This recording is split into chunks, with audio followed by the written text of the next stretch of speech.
एक बार दो राज्यों में युद्ध छिड़ गया। उन दोनों राज्यों में जो छोटा राज्य था उसका हार जाना निश्चित था। छोटा राज्य बड़े राज्य से भयभीत था। उसके पास सैनिकों की संख्या बहुत कम थी। बड़े राज्य के पास अगर 100 सैनिक थे तो छोटे राज्य के पास केवल 10 सैनिक थे। इतना अंतर उनकी सेनाओं में था। तब छोटे राज्य के सेनापतियों ने युद्ध में जाने से इनकार कर दिया। उन्होंने कहा कि ये तो सीधी मूर्खता ही होगी। हम अपनी सेना को व्यर्थ ही कटवाने जाएंगे, क्योंकि हार तो निश्चित है। उन्होंने फैसला किया कि व्यर्थ मरने की बजाय हार जाना ही उचित है, क्योंकि मर कर भी तो हारना ही था और जीत की कोई संभावना भी नहीं थी।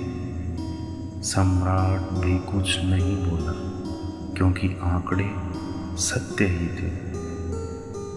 तब सम्राट राज्य के एक फकीर के पास गया और बोला कि क्या आप मेरी सेना के सेनापति बनकर युद्ध के लिए जा सकते हैं।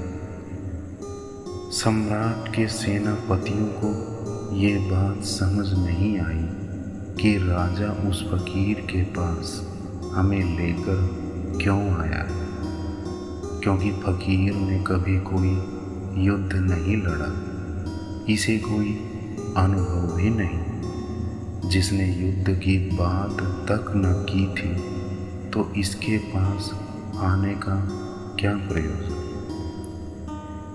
लेकिन वो फकीर युद्ध के लिए मान गया। जहाँ बहुत से व्यवहारिक लोग राजी नहीं होते, वहाँ अक्सर अव्यवहारिक लोग राजी हो जाते हैं।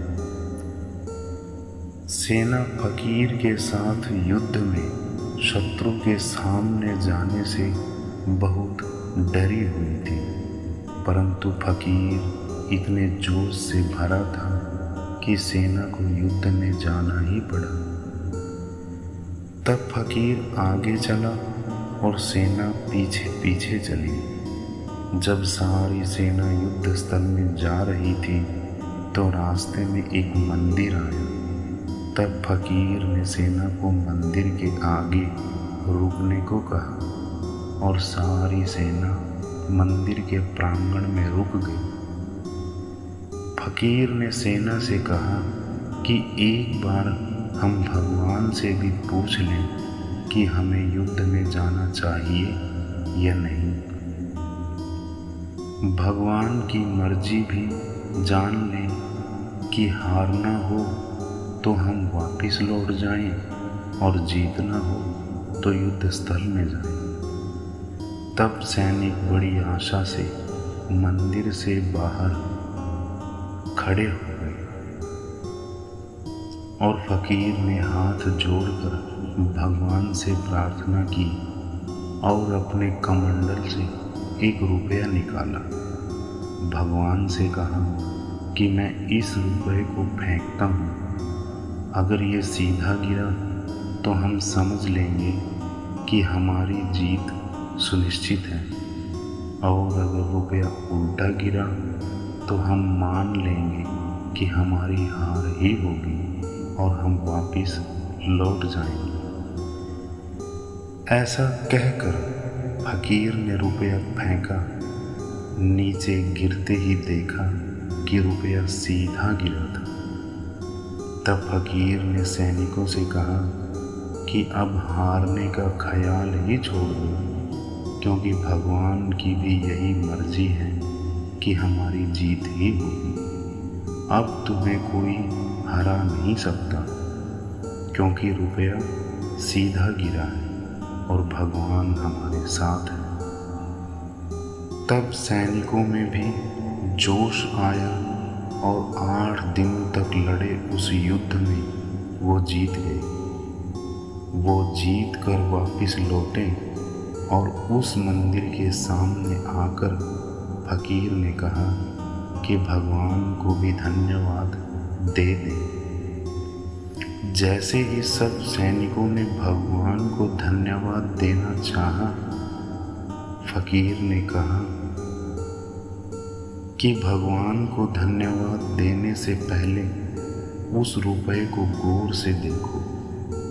सेना ने जब रुपए को देखा, वो रुपया दोनों तरफ से सीधा ही था, क्योंकि वो उल्टा था ही नहीं। वो रुपया बनावटी था और वो उल्टा गिर ही नहीं सकता था।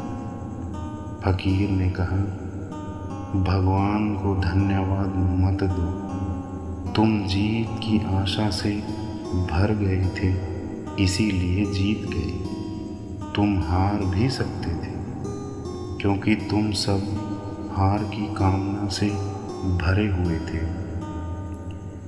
इस कहानी का सारांश भी यही है कि जीवन में सारे कार्यों की सफलताएं इस बात पर निर्भर करती हैं कि हम उनकी जीत की आशा से भरे हैं या हार के ख्याल से डरे हुए हैं।